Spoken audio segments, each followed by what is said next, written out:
my peaches are still there. I've got red ribbon by them so I can find them easier. There's that one. And there's that one. Well, it's time to fire up the chicken cooling station. They can come over here and stand in the cool water. It's usually in shade. Cool down their feet, cools down their body. And this way, it's different levels so the little one can get in there and not drown. One of the problems with watering so much is you end up washing the nutrition out of the hanging baskets in the pots. If they're planted in the ground, that's okay.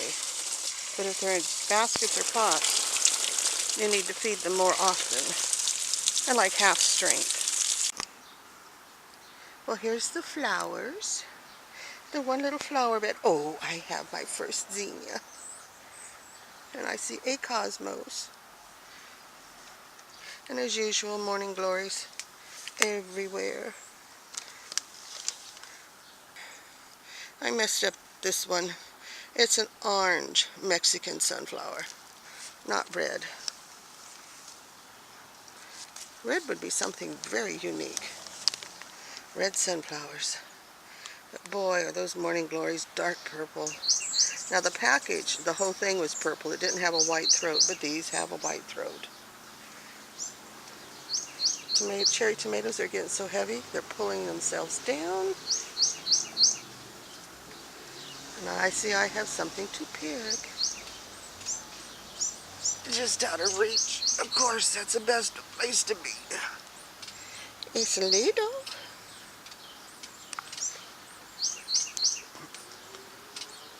Oh, very tomatoey. And slightly tough skin. It's going to take a little chewing on those. Another male blossom. What's funny is this was the smallest plant, and it's the one that's doing the best. It's the one I picked my zucchini off of. How's the corn doing? Silk's starting to brown. Oh, I see another silk.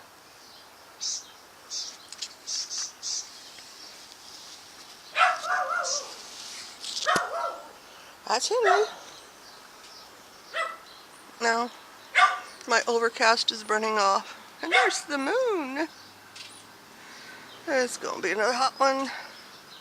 Well, Brussels sprouts are not Brussels sprouting. They're blowing out. Took the top off. Let's try to make another top. Central leader.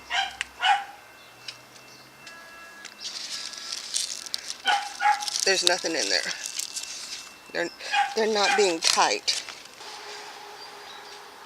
Well, everything's still moist. I should get out and water some more before the heat of the day sets in. But got Swiss chard. Not sure what that is. I just dumped all my packages over here, so I figured I can just feed the chickens. The okra didn't make it. No, there's the okra. That poor little thing. Cilantro didn't make it. Got volunteer tomatoes coming up everywhere. And the poor fig tree. Definitely going to have to do some cutting on it next year because I can barely get around it now.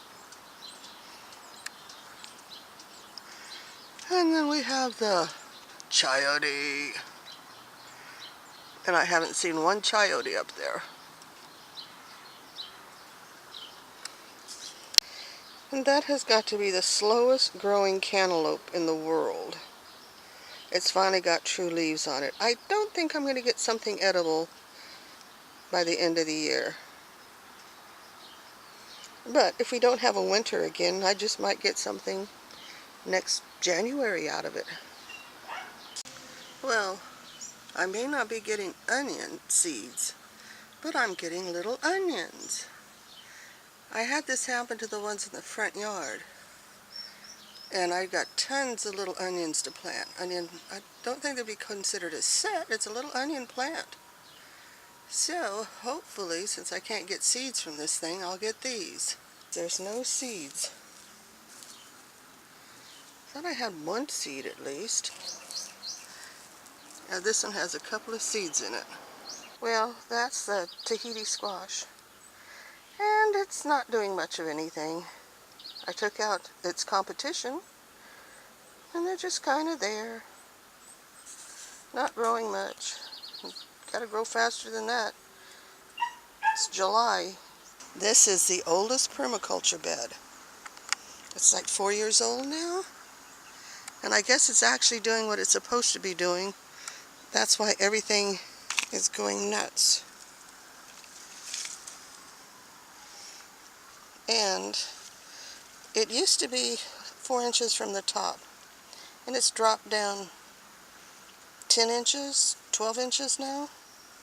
So once things start dying and I get some compost made, I will be filling it back up. Because I'm sure it's just before the wood now. But this is a permaculture bed at 4 years old. Hey, going nuts.